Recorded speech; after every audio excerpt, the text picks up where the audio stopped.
here on April 27th, 2016. I think I said it was 2013 last week, but just in case, you got worried, it is 2016. And today, you'll see, I want to talk about something current. I want to talk about the idea of independent thinking, being free, feeling free to make up your own mind. And here's what prompted it. Something in the news.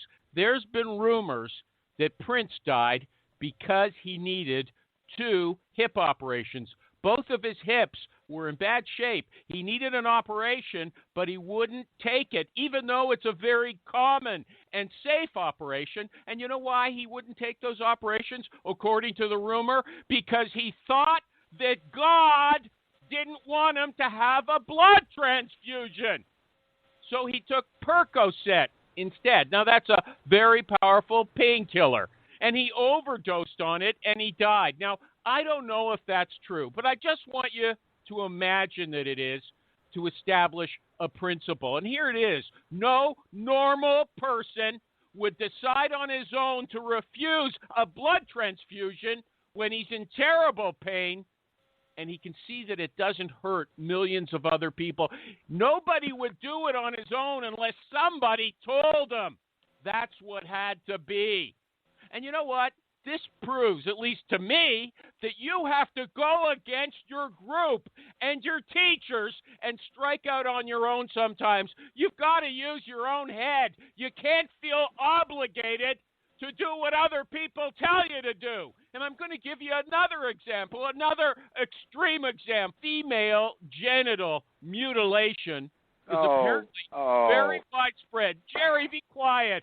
Oh, sorry. I thought I was on mute.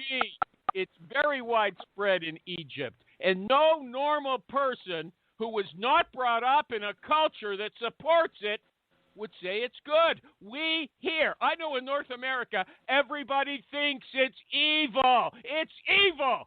And obviously so, because it hurts people. It takes away pleasure from women. Why shouldn't they have sexual pleasure? Why not? Okay? So even if you grow up where your mother and father and all the wise old men tell you that this is the right thing to do, you have an obligation to think for yourself and do the right thing. Okay, now for a little bathos. You bring things from some pinnacle, a big issue, down to a little one. I want to bring this principle down to normal life. You don't have to fight the common culture every time you disagree with it. That's not what I'm saying, because most of the issues you're dealing with are not that important. But let's say you're a recruiter, and everyone is telling you over and over again that you have to cold call this way or that way, or they tell you you can't cold call at all, or you have to source their way. You know what? If you can't do it their way, you have to do it your way, because your livelihood depends on it. And you can't feel obligated to do what all the big shots do, the smart guys do, the people with the white beards, okay?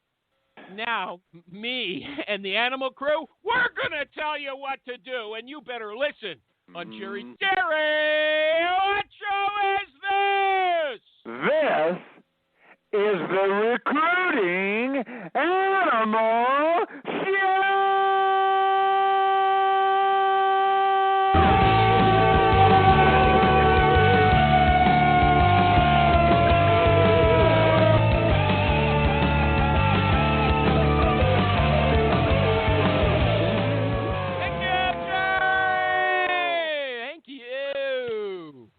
Outstanding call out, Jerry. Thank you.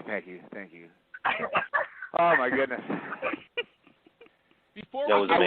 I was worried, okay?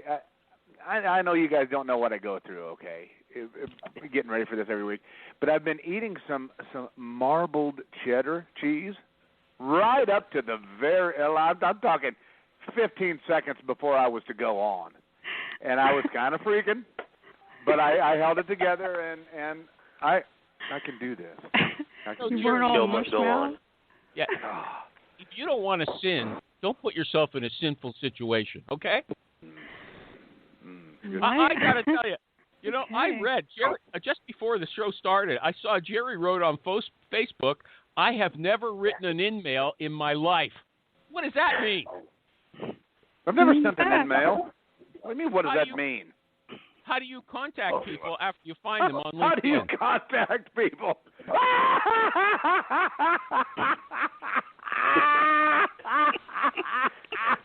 What do you say? What do you say? Give us your pitch, Jerry. No. Give us your pitch. No. Okay, Sorry. good.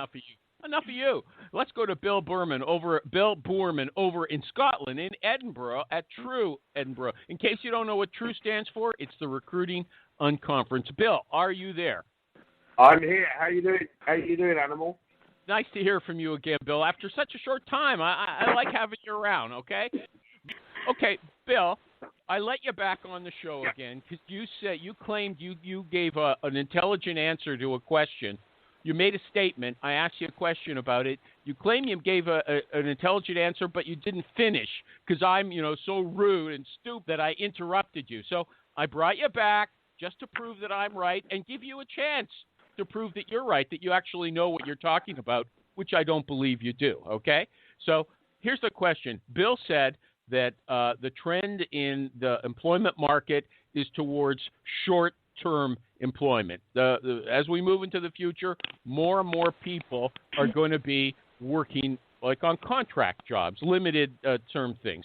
People are going to work multiple times on specific projects, which may be 1, 2, or 3 years, and we're going to consider people that we should consider people to be temporary and hire them in a temporary rate rather than in the way that we do as permanent employees. And people will return to the same employer frequently. Whereas rather than work for a company for 15 years, you might work for them 15 times. Bill, didn't that happen like 10 years ago?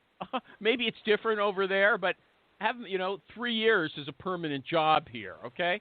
That's a full-time permanent job, not a temporary job. Does anybody disagree with me?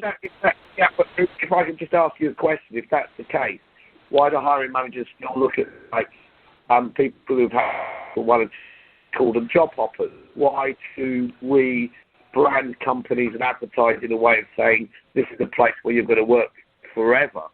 Why aren't we concentrating on things that really attract people, which is how we're going to bring you into this company so that what's going to attract you is that you're going to become more employable. We talk about hiring in a way of a time when job descriptions didn't change really very much over 10, 20, 30, 40 years. Now we're hiring people where we don't really know what a job's going to look like in 18 months' time. It's gonna change in the way the work operates. Can you give an example?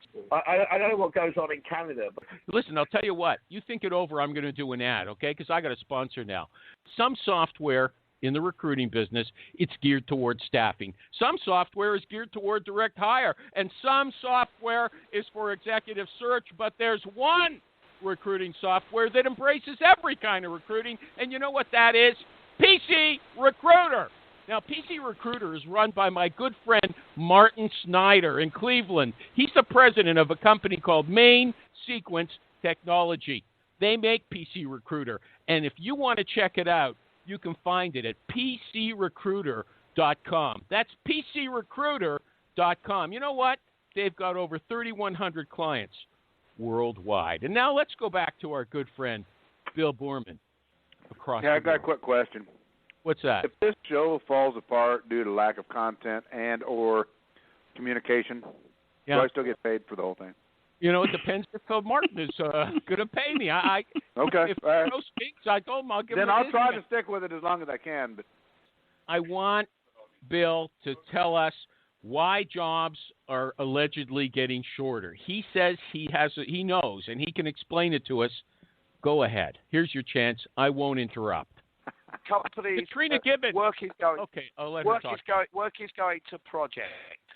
Projects are short term. Teams are being assembled to do project work and then going off to do other projects. People are wanting to work in multiple organisations to get multiple experience to become more employable. And in the gig economy, they want to work in a very specific area where they can earn a premium and get extra experience. That's really what's happening in the working world. And that's what people have to adjust to. Right on, Bill. I agree wholeheartedly. You're not going to go for 5 or 10 years with your next employer. You're just not. So you're going to go there for the project and the pay and the team, and a couple of your buddies. They're going to move on to the next place, and then they're going to call you, and they're going to say, hey, Animal, we're knocking it out down the street. Come check this out. Yeah, most companies are on a kind of a project-based thing now. I mean, they don't just have one product. I don't know why. I don't think it matters why, though. God. If that's happening and you have a candidate or you're starting to see a major portion of your candidate population doing just 2 years, yeah. Why are you still labeling that candidate a job hopper? Who is? I don't know. That seems to be everybody's mentioning job hoppers. So you're saying stop pretending, aren't you, Bill? You're saying let's talk about the reality. We need you for the next 18 months. We'll pay you more than our competitors. Come on over. Let's do it. And I think if we are okay with employees being here for 2 years, 3 years, we need to change the way we set up our vesting schedule for things like 401k. A 5-year vesting period isn't going to be of interest to somebody that isn't planning on staying around for 5 years. Well, that's becoming less and less common, though, isn't it? With larger organizations, Xerox and the 38 companies that we're tied to, everybody's at 5 years. So that's a very there are people of certain ages that are more interested in that kind of a vesting schedule. Old people that don't get it. If I start talking to individuals that aren't interested in doing the same thing for 5 years, then that's not a selling point. Okay, so Bill is right. You guys are saying that hiring managers are behind the times. Companies are looking for people in a different time frame than they actually want to work on. Is that right, Bill? Is that what you're saying? All the things like photos of places where you're going to work, things of life, all that kind of thing has become total employer bland. It's become totally irrelevant. What you should really be concentrating on is the skills you're going to acquire, how this job is going to make you more employable by somebody else. Mm-hmm. Really, what's that going to look like in an ad? We're going to train you for your next job? Is that what the headline should be? I think Why not? That's exactly what we should be saying. It's called the truth. If that's the truth, that's the message and that's the market. Wouldn't it be novel? Are we finished with this, Bill, or is there something else you want to say about it? I think we're finished with that. I'll talk about any other topic or anything else you want to ask about, Animal, or we can go to the bar. I'm very easy. No bar. I got to keep going for half an hour if I'm getting paid, okay? Jerry's worried about getting paid. I'm worried, too. Okay, look here, Bill. Is Johnny? You said Johnny was going to be sitting there with you. Is he there, too? No, he's in Barcelona. Okay, fine. But here's the question. I posted it on my Facebook group, a slide from his presentation somewhere in Asia. He was trying to recruit by email a data scientist. And he talked about how great you are. I'm blown away by your paper. I can even understand it myself almost, right? And the people on my group, some of them liked it, but lots of them really attacked it. They said, first of all, you shouldn't compliment a candidate. Once you've complimented them, you lose control. They think they're in charge. Number one, you think that's a mistake?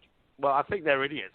Even to use the word like control. You don't control candidates. Great tie back. I love that. Good work, Bill. But we all have to drink when we mention a Prince song, so that's the deal. We'll do some Percocet. That's it. So, too soon. The idea of control and the idea of controlling candidates, it's exactly the same as the idea of selling jobs. This is real old school thinking. This is dated. He says the moment you give any power feelings to the candidate, Thank you for calling Lucas Group. Since 1970, our executive and military recruiters have provided trusted there it is. with offices in 15 cities across North America to serve you. There, I think I got it. What were we talking about? Okay, so this is what the guy said. When you give any power feelings to a candidate, you lose the negotiation before you even get there. You can't make these people think they're really good because then they want more. In fact, I know somebody who says if your candidate goes out to an interview, don't tell him or her after the interview they loved you, because then they're going to ask for more money. Their heads swell up very easily. That's kind of true. Have you ever wondered why people hate recruiters? You're talking about controlling and owning, candidate ownership of people. The world isn't like that anymore. It isn't slave camps and slave labor. Yeah, you're totally irrelevant what you're saying. You're just being irrelevant, okay? And here's another guy. What? He's not being irrelevant. Here's the deal, dude. He's way out in front of your thinking, Animal. It's out of your range. Your mind can't get around this stuff. And I'm around what? Around what? Everything that Bill's saying. You're stuck in old school, and we're out of there. It's gone. It's old news. You're talking about controlling candidates and beating some candidate down after they finally went to the interview that you told them to go to. Then you want to knock him down, punch him in the gut when he's feeling kind of okay. He hadn't worn a nice pair of slacks in months. He walked out there thinking he did good, and you're like, no, you worthless piece of shit. No, you better get it together, chump, because no way are they going to pay you anywhere close to the salary that we were talking about on your way in there, dumbass. See, that's 1982. Okay, so Bill. Okay, I want to be international like Bill. That's why I'm kind of really going outside of my normal context here. I mean, Edinburgh. I hear these big city names going on. Bill, how do you say that? Edinburgh. Oh, we don't know. We're here in the Midwest. It's not Edinburgh, anything like that. How do you say Edinburgh. it? Listen to I Steve. can't. Edinburgh. Edinburgh. That's unbelievable. But it's spelled Edinburgh. Hey, can I get the show back? Hey, can I have the show again, please? Hold on, man. I need to. You should have learned that in grade 2. Can you guys be quiet? I want to get to Bill, okay? The show's just falling apart. Can I talk? Right, but I'll send Do I have you to the mute exact everybody? date. I'm going to have to mute Jerry and Maureen, you, okay? I'm going to have to mute. I'm sorry. I quit. I'm sorry. Okay, I'll put on mute. I'll put myself on mute. You don't have to mute me. I won't, but I'm just sorry. No. You pay attention to me, Bill. I'm taking my show back, okay? It's wrecked already. Maureen, if you get a place and you said shut up. Shut up. I self-muted myself, but am I still on? You're still on. Okay. You're not on for very long. I'm going to mute You're the only one that's on. Okay? I'm going to mute both of you. I'm going to mute both of you. Okay, Bill. Just don't. Bill. Yeah. Bill. I'm all yours. I'm here. Look at him. Really hear you. Look at him, Bill. Shut up, Maureen. Mike, look, Bill. Hi. What about sales? Didn't you just say a few minutes ago that sales are out of date? There's no more selling in recruiting. Didn't you say that a few seconds ago? If you've got to sell a job, it's a poor match. If you've got to sell a job, if you've got to sell somebody into something, if you've got to control things, it's really about the modern currency is honesty and treating people with respect and thinking you can have control and that you've got to sell or persuade people to do things kind of against their will. That's the old days. That's the old days. Huh? What does that mean? Then what do? You just write a letter like Johnny did saying, I think you're the greatest thing since sliced bread. I read your white paper and I thought it was just fascinating. You know, dude, have you seen all the animals? Have you seen all the choices of emoticons and stuff now? I mean, you don't really even have to use any words at all anymore. You could just. Yeah, I know. Bill, seriously? I want to hear what Bill has to say, not Jerry. Okay? Bill, can you talk into the microphone? This is a train wreck, dude. People don't talk to strangers anymore. They expect to have some kind of knowledge. I can't hear you. I can't hear you. Can you hear me now? No. Yes. Does anybody in Europe have a landline? Yeah, we're in a pub though, so we don't have a landline in the bar. Oh well, there you go. How about trying to defend your statement that selling doesn't make sense? Selling is coercion. Selling is forcing people to do stuff. What does that mean exactly?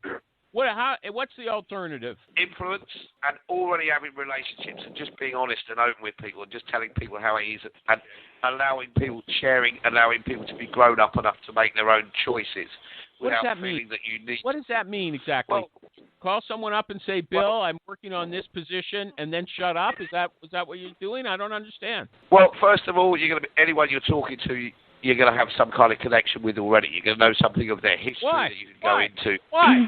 Haven't you ever heard of sourcing, Bill? Haven't you ever heard of sourcing? You get a job, you go out and look for people that you don't know. Well, one of the things, let me tell you, Animal, one of the things I think is going to change is you won't source people for jobs, you'll source people for companies.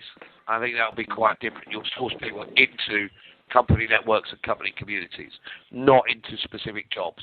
And then you'll invite them into jobs when jobs are appropriate. And I believe that's where sources are going, and ultimately that's what sources will do. Okay. You'll have three different types of recruiter. If you want to talk about the future of the market, that's where I believe we're going. 3 different types of recruiters? I like that. Let's hear some more. Can we, Animal? Yeah. Oh, please, Animal. Yeah. Can he tell us about that? Yeah, if you shut up, he can tell us, Jerry. Okay, so I think you'll have senior recruiters or super recruiters, if you want to use that term, that will be dealing much more with strategy, direction, technology. You'll only have 1 or 2 of those in a firm. Then you'll have people who run the community, the network, and source from established contacts who've been sourced into the organisation, and then you'll have people who are essentially administrators that deal with logistics. Most recruiters these days are administrators, the highest paid administrators in organisations, and they're the people who are going to be replaced by technology. Well, let me ask you a question then. Andy Hedworth, he posted on his blog an article about corporate recruiters, and he wasn't talking about what you're talking about. He said they've got these problems. They use old technology. They don't know how to use big data. They've haven't gone mobile. They're mostly resume shufflers, not sourcers. They don't know how to use social media for recruiting. They can't find anyone who isn't on LinkedIn. They don't use Facebook for sourcing. They don't know how to use customer relationship management software. That's not anything like what you were describing, the role of a corporate recruiter. So one of you is not right. Yeah, Andy. Mr. Hedworth is not right. I think he's gone for a bit of link blog bait in that particular post by the sound of it. To say that corporate recruiters don't know how to source, they don't know how to use Facebook. In any market, there are some. Obviously, there's a number of people who don't source, who are still working very old school. But I would say we're seeing a strong level of development in the corporate sector. We're seeing more and more. Even if I look at technology, if I go to something like the HR Tech Show, or I go to a corporate recruiting SHRM talent conference, whatever it is, the technology and methods that I see on display are far ahead of what I see if I go to a third-party recruiters conference like NAPS or something like that. It's so much so that when I go in the room, it feels like I'm going into a museum of recruiting. Did everybody get that? He said third-party recruiters are living in the past, and these corporate recruiters, whom everyone calls dummies and resume shufflers, they're actually doing the right thing. Well, I think that he's right, and I'll add to what I think that he's saying. A lot of today's corporate talent HR people came from recruiting, from the outside, from the living on the land agency world. They know what's going on. They're not just the lady that's been working there for 50 years, so she's the HR lady. Mm. They're actual recruiters that are now internal, and they've got a lot more money to use tools that actually work than us out here in the agencies trying to somehow cheat LinkedIn out of $50 so we can not have to pay anything. Yeah. Okay. So I have to do another ad. A word from our sponsor, PC Recruiter. It's going to be a short one. Don't fight me. Yeah, we were getting some momentum going there. Mm-hmm. Yeah, I have to do it. If someone lets me finish, we'll get right back to the show. Okay. Now, everyone claims that text and social media are the hot new forms of communication. But look, everybody really knows that email is still tops. Email runs the show. And PC Recruiter handles email the way you want it handled. It works with your mobile phone accounts and always shows you're connected, you're sent, and received email for every candidate in hiring authority. PC Recruiter. Check it out at PCRecruiter.com. Now back to Bill. Bill, I want to ask you about candidate experience. Will Recruits, who's a mild-mannered guy, he said he's disgusted. Will Thompson, yeah. Yeah, Will Thompson down in Austin, Texas. He said he's disgusted with the way his client treated his candidate. His candidate came from out of town. He was scheduled for 4 hours of interviewing, and this is someone who makes $300,000 a year. The candidate went into the interview. 30 minutes later, he was out in the parking lot. Okay, So Will called the client, said, what went wrong? Client said he talked too much, and they made a quick decision, get out of here. And he says they kicked him out of the office. Okay, maybe they called security. We don't want you here. That. Okay, now Jim Durbin, I'm just going to pile on a few more. Jim Durbin says everybody knows a company that hired someone, the candidate gave notice, and the job was pulled. I don't know anybody. I've never heard of that. But he says everybody knows it. It's very common. He also says everybody knows someone who was hired, then fired 2 weeks later for reasons that were never made clear. And he says many candidates get job offers and they have no clue why they were hired. Okay? Is candidate experience that bad? Are these examples typical of what you hear as you travel the globe? I'd say candidate experience, it's other things that you look at. One is process. There is dishonesty where people have really tried, and we go back to the point we were saying earlier, where jobs have been oversold or opportunities have been oversold, and people turn up and go, this isn't what I was told. That's probably the most common reason you see for people wanting to leave really quickly. That's never happened to me in nearly 30 years, ever, not once. So that's a made-up story, Durbin. Yeah, but that stuff isn't really happening. They happen so infrequently. They're cool stories. I love them. When we talk about candidate experience, the much bigger picture is people being promised too much in the recruiting process, turning up and saying, this isn't what I was expecting. Yeah. I think we create situations when it's back to overselling jobs, overselling opportunities, trying to make placements happen when logic says they shouldn't, because it's very clear one side or the other is not happy. This isn't a third-party agency thing. This is all recruiters, corporate as well, who are desperate to hit targets. Once we create some real honesty in the process and let people make choices about what's right, the candidate experience is better. The candidate experience is better from a technology point of view when we actually work up to date. And the main thing is not having enough information to make the right decision either before interview or post-interview. The biggest thing is also feeling like they've been tricked or manipulated into something. Whose fault is that? The hiring managers, the recruiting managers? You're saying it's happening not just in two-bit, rinky-dink, third-party recruiting offices. Like me. It's happening in big, respectable companies. That's what you're saying, right, Bill? Everybody is focused on getting hires rather than getting the right matches. How can we get a hire today? I asked you whose fault was it, the hiring manager or the recruiting manager or the individual recruiter? Do you want to say? You have to look at each isolated case. Okay. Here's what else Jim said. Jim Durbin says, in the last year, I've had to greatly increase my hiring manager preparation because I couldn't afford to have candidates hate me and the company, my client, when they walked in prepared and found out they were the only ones who were prepared. Jim says, that's the new normal. That's the first time I've ever heard Jim Durbin be concerned about people hating him. It's normally not an issue. At the end of the day, Jim is genuinely saying, I'm having to spend time preparing hiring managers, and I'm really that. Isn't that what his job is? Isn't that what you get paid a fee for if you're a third-party recruiter? To prepare everyone in the process. I don't think spending a bit of time in helping and training and assisting your hiring managers in getting things like the job requisition right, in understanding fully the process of how an organisation hires, and getting what your candidate really wants right and getting those things to match should be exceptional service. Bill, you are on the money. No. Animal? No. You've got a guest here that really, seriously, he gets it. No, but that's not what Jim Durbin said.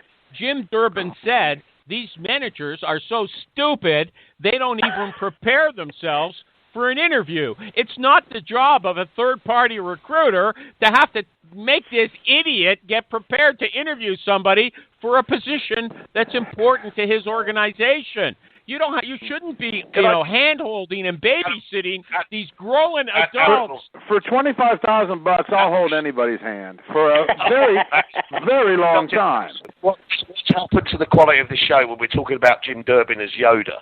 Because really, we're concerned about having to actually make the recruitment process work properly, for which we can pay the fee. No, I understand what you're saying, but Bill, you're skipping what Jim is saying. He's also saying that it wasn't true in the past. That I don't know if I agree with him about this.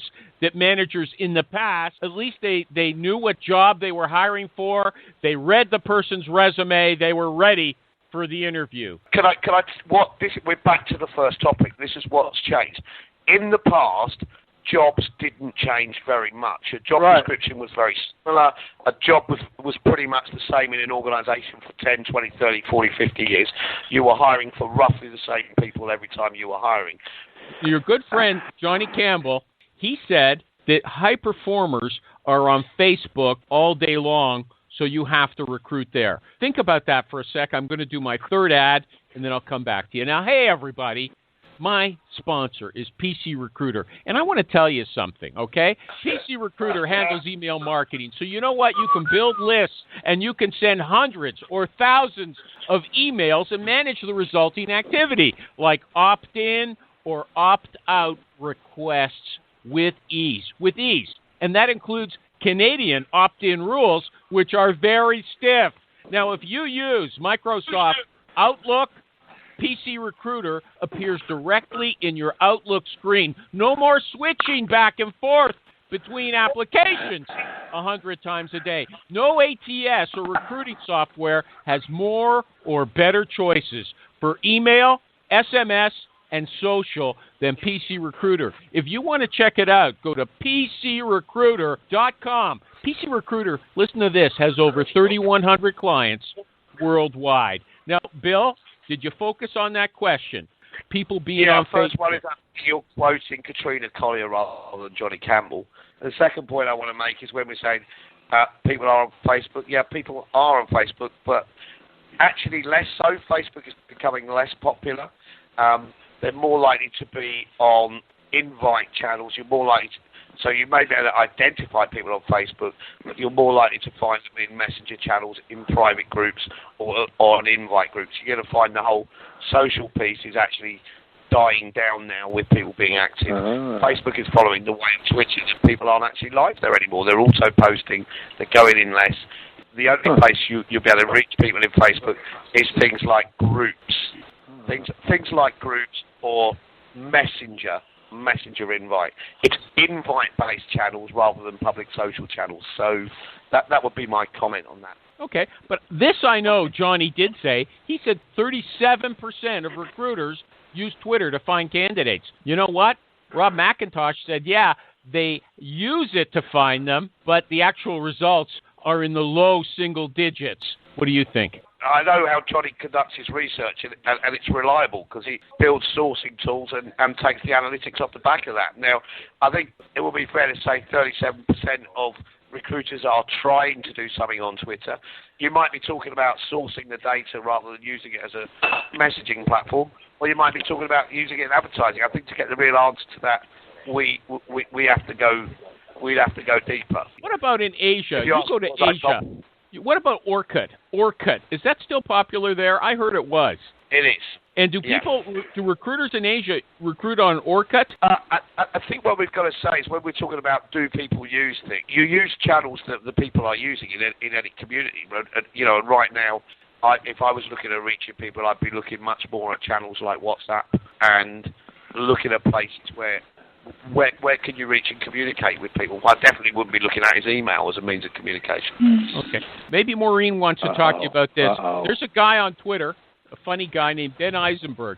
He said the first thing someone thinks about when they pick up your cold call is, shit, why did I pick this up? What do you think, Bill?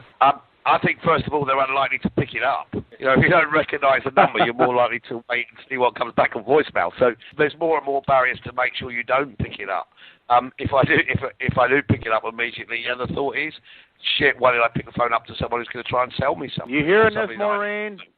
This is international. Go on, you just. This isn't just some couple of people in Indiana and Ohio fighting it out.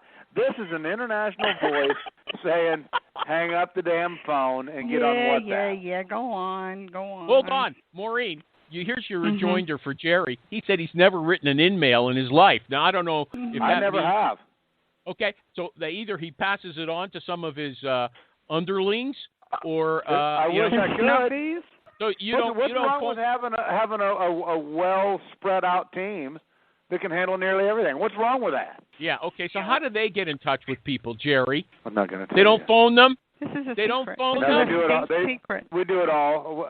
Email, LinkedIn, phone calls, all of it. We do all of it. Bill Boorman. What you were talking about is you were asking about cold calls rather than calls. There's a difference between a call to someone where there's established connection or knowledge or some kind of relationship. Yeah. I mean, I wouldn't know about that because he backs every person that he's ever spoken to in a corner, and they don't ever want to hear from him again. So it's always new calls every single time. Have you ever heard Animal on the phone?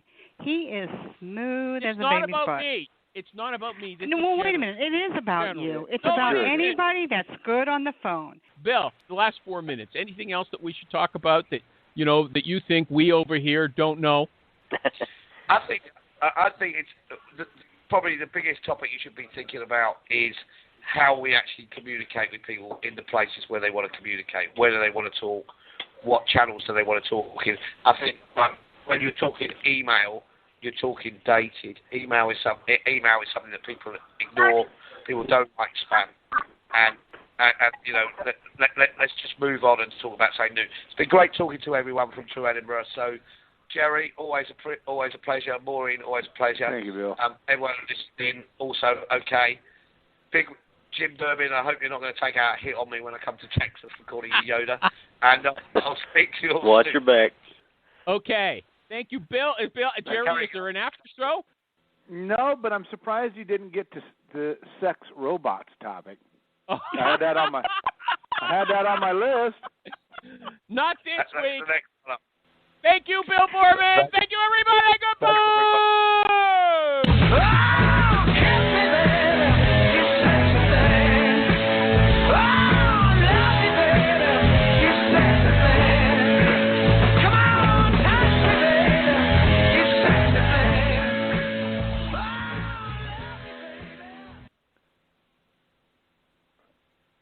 Is this still on? Yeah, there it goes. Goodbye, everybody.